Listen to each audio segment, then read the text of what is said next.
thank you so much for having me. I'm just so honored to be part of this incredible conference. And I'm so sorry that I can't be there in person due to travel restrictions, but it's just so wonderful that at least I can present virtually. So I'm Dr. Natalie Schmitt. I'm the CEO and founder of WildTechDNA, a company incorporated in Canada. And our goal is to democratize conservation through an affordable, easy-to-use paper-based DNA detection technology for wildlife detection. Now, this has already been a 7-year journey for me. I used to have quite a promising career as a conservation geneticist and a whale biologist with the Australian Antarctic Division, as well as a presenter for wildlife documentaries. But I grew quite frustrated with constantly being at the whim of governments and government policy. And I really wanted to do more for conservation. So as a side project, I started working with communities in the high Himalaya of Nepal around snow leopard conservation. And it's here that I realized that unless we can empower these communities and everyday people around conservation, then we can't hope to address the significant biodiversity loss around the world.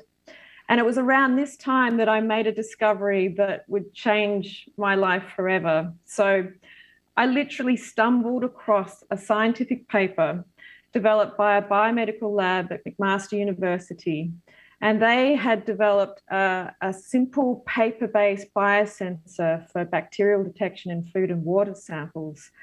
And I had this eureka moment. I thought, if we could adapt this methodology to species detection, then the impact on conservation would be absolutely phenomenal.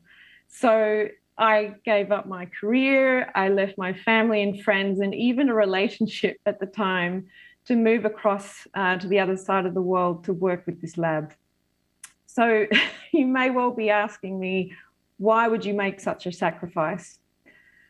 Well, our ability to detect species from their remains, which is hugely important in conservation. So whether it be fecal material, skin, bone, bushmeat, are still largely lab-based. And that's expensive. It takes long periods of time, anywhere between 7 days and 6 months, depending on whether you're sending samples out of the country. And it requires significant expertise. So that effectively eliminates most of the world from being a part of global conservation efforts. And this is having huge consequences. So for example, illegal wildlife trade is a multi-billion-dollar problem. It has huge ecological, economic, and national security consequences.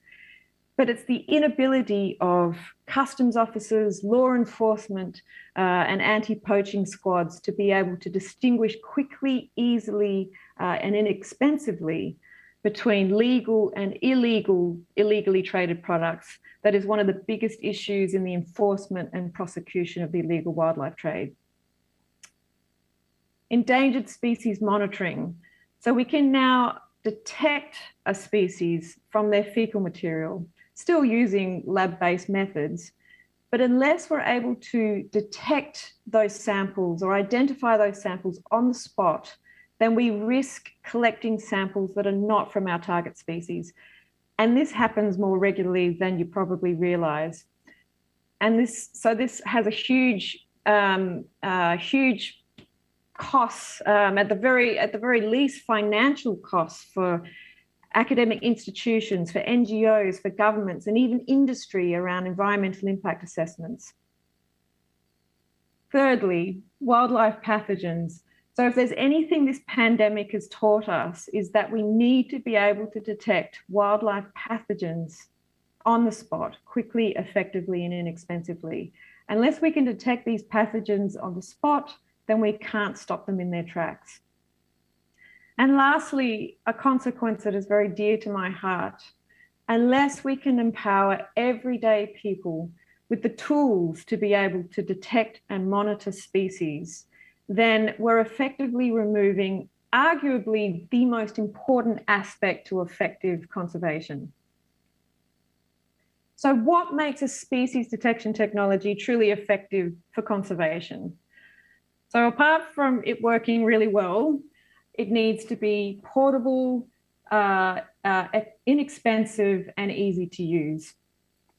And there are current portable devices on the market. These are typically portable sequencing devices. They're still expensive. They attract high error rates because the DNA has to be sequenced, and it requires a significant amount of expertise. So we're addressing this gap in the market by aiming our technology at non-experts. And this is a tool that we're developing with all of the science and none of the drawbacks. And it's based on over 15 years of foundational research. The technology works in a very similar way to a pregnancy test, basically verifying whether a sample belongs to your target species. So it gives you a yes or no answer. And it consists of a platform, which will be similar to the one you see here in the picture, which will include a digital display and the ability to upload data to a centralized database. And it will also include these paper assay strips that are specific for your target species, and will cost less than $1 per test. So we don't require any heating devices. There's no sequencing required. And because the reagents are dried and printed onto these paper strips, each test is replicable, easy to use, and extremely low cost. And over the 7 years I've been trying to develop this, I've been consistently reassured from not only the conservation world, but from governments and also industry as well, particularly around environmental impact assessments. So we received funding from the Canadian government, as well as the Canadian Oil Sands Innovation Alliance, that are really interested in the development of this technology for caribou fecal detection as part of their environmental impact requirements. And we're partnering with the South African government, the Wildlife Conservation Society, 12 governments that represent the snow leopard range countries, the Senckenberg Institute, and the University of Mexico around jaguar detection. And even though we're still in the research and development phase, we've received quite a lot of media over the years that I've been working on this.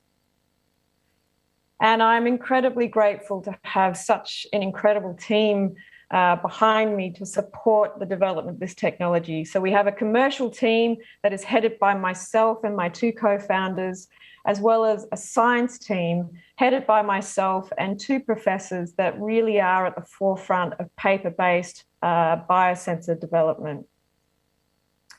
And I've mentioned to you that there are huge applications for this technology for conservation, but there are also commercial applications that make this technology truly scalable.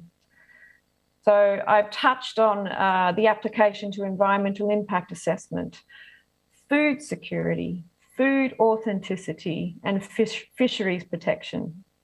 And because this technology has such enormous applications in the commercial world, our goal is to develop a business model whereby the funds received from the commercial applications can help fund and subsidize the conservation applications so that this technology can really get to where it's needed all over the world. Thank you so much. Thank you, Natalie. Unfortunately, your time is up. Oh, no. Yeah. Okay, I just wanted to mention that we have two raise rounds. The first is to finish the research and development, and the second is to take it to market. Thank you, And Natalie. yeah, thank you very much. Please contact us Thank you for if you're joining. interested in more.